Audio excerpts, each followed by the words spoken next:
Hello अस्सलाम वालेकुम, नमस्ते, प्रणाम। तो मैं आप सभी का भाई एमडी अनवर। तो कैसे हैं आप लोग? उम्मीद करता हूं कि अच्छे ही होंगे। मैं फिर आपके लिए क्लास 10 का मैथ प्रश्न वाली 8.1 यानी कि त्रिकोणमिति आज पढ़ाने वाला हूं। उसके पहले आप अगर चैनल पे न्यू है तो सब्सक्राइब करें, मेरे वीडियो पसंद आए तो लाइक कीजिए, कमेंट कीजिए एवं शेयर कीजिए। तो चलिए, त्रिकोणमिति बनाने से पहले एक मेथड को समझना बहुत ही जरूरी होता है। सबसे पहले इसको समझना बहुत ही जरूरी होता है। तो पहले हम एक त्रिभुज बनाएंगे। इस त्रिभुज को क्या बोलते हैं? इस त्रिभुज को बोला जाता है समकोण त्रिभुज। यहाँ कितना डिग्री का कोण बनाता है? यहाँ 90 डिग्री को कोण बनेगा, यानी कि इसको समकोण त्रिभुज बोलते हैं। और यहाँ 90 डिग्री कोण बनाता है।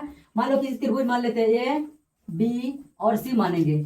तो सबसे पहले ये चीज समझना बहुत ही जरूरी होता है। इस कोण का नाम क्या है, इस कोण का नाम क्या है और इस कोण का नाम क्या है, ये चीज समझना बहुत ही जरूरी होता है। तो चलिए समझते हैं। इसको बोलते हैं यानी परपेंडिकुलर, जिसको बोलते हैं यहाँ लंब। परपेंडिकुलर यानी कि इसको बोला जाता है लंब।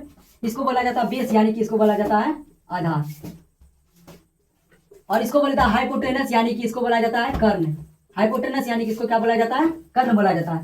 तो ये चीज समझना बहुत ही जरूरी होता है। यानी इसको परपेंडिकुलर यानी कि लंब बोलते हैं, इसको बेस यानी कि आधार बोलते हैं, इसको हाइपोटेनस यानी कि कर्ण बोलते हैं। तो सबसे पहले अगर बोलेगा कि हमको कोण ए से अगर देखने के लिए बोलेगा तो कौन आधार होगा, कौन कर्ण होगा और कौन सा लंब होगा, ये चीज समझना बहुत ही जरूरी होता है। कोण ए से अगर हमको देखने के लिए बोलेगा तो ये मेरा हो जाएगा परपेंडिकुलर या लंब। परपेंडिकुलर या लंब ये हो जाएगा और मेरा आधार ये हो जाएगा।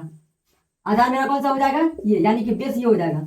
जब कोण ए से देखने के लिए बोलेगा तो परपेंडिकुलर यानी कि लंब ये हो जाएगा और आधार मेरा क्या आ जाएगा? ये हो जाएगा। और कर्ण कभी भी नहीं बदलता है, कर्ण कभी भी नहीं बदलता है। तो अगर कोण अगर बोलेगा फिर सी से देखने के लिए तो मेरा परपेंडिकुलर ये हो जाएगा, यानी कि लंब ये हो जाएगा। उसके बाद आधार ये हो जाएगा, यानी बेस यानी कि आधार ये हो जाएगा। हाइपोटेनस यानी कि कर्ण कभी भी नहीं बदलता है, तो कर्ण अपना जगह पे ही रहेगा।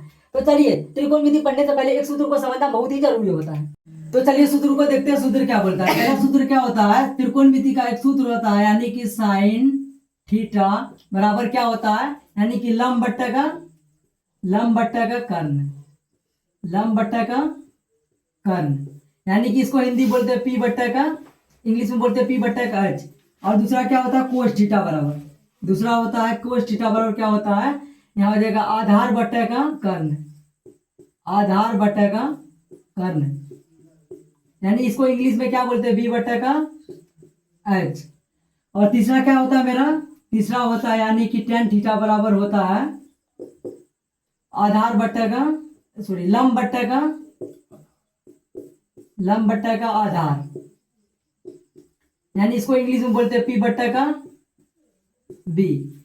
तो इसी को अगर हम तीन समझ गए तो उसी को उल्टा करके, यानी साइन गुंटा क्या होता है? साइन गुंटा मेरा हो गया कोसेक। साइन गुंटा क्या हो जाता है?